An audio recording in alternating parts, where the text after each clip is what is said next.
Рано изутрина заврши лидерската средба меѓу ВМРО, ДПМН, СДСМ, ДУИ и ДПА, која беше посветена на договорот од Пржино. Избори ќе има на 24 април, усогласен е законот за влада, изборниот закон, законот за свиркачите, законот за заштита на приватноста, а договорени се и новите министри и заменици од редовите на опозицијата. По средбата лидерот на ВМРО ДПМН и премиер Никола Груевски изрази задоволство од договореното и рече дека нивна стратешка цел била избори да има на 24 април.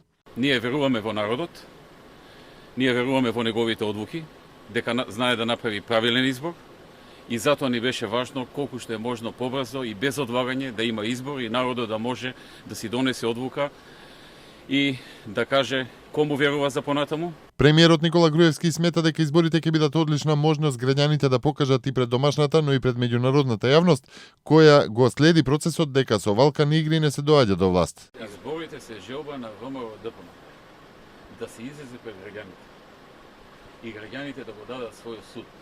Тие се тие што одлучуваат во власт.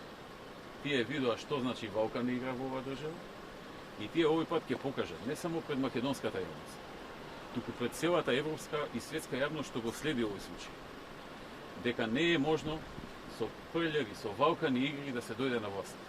Лидерот на СДСМ Зоран Заев по средбата рече дека е постигнат договор кој денеска треба да биде формално правно легализиран во закон, во влада, во кој се дефинираат надлежностите на замениците. Според договореното, министерот за внатрешни работи треба да биде Оливер Спасовски, за труд и социјална политика Фросина Ременски, додека за заменици договорено е во информатичко општество да биде Александар Кицаровски, во финансии Кире Наумов и во земјоделство, шумарство и водостопанство Љупчо Николовски. Председателот Ѓорги Иванов денеска ја поздрави искажаната волја од страна на лидерите на политичките партии и постигнатата согласност во насока на имплементирање на договорот од 2 јуни и протоколот од 15 јули. Во писмена изјава председателот Иванов повикува договорените решенија да бидат доследно спроведени и што е можно поскоро сите политички актери целосно да се посветат на европската и евроатланската агенда на Република Македонија.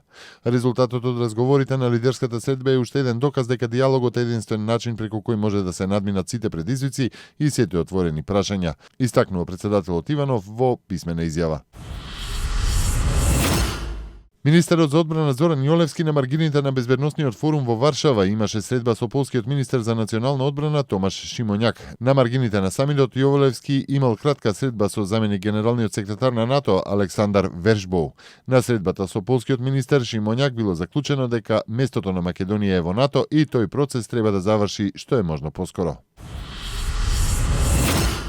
Епидемија на колера што се појави во Ирак почна да се шири низ Блискиот Исток, зафаќајќи ги Сирија, Кувејт и Бахрейн, соопшти директорот на бирото на Детскиот фонд на Обединетите нации во Ирак Питер Хоукинс.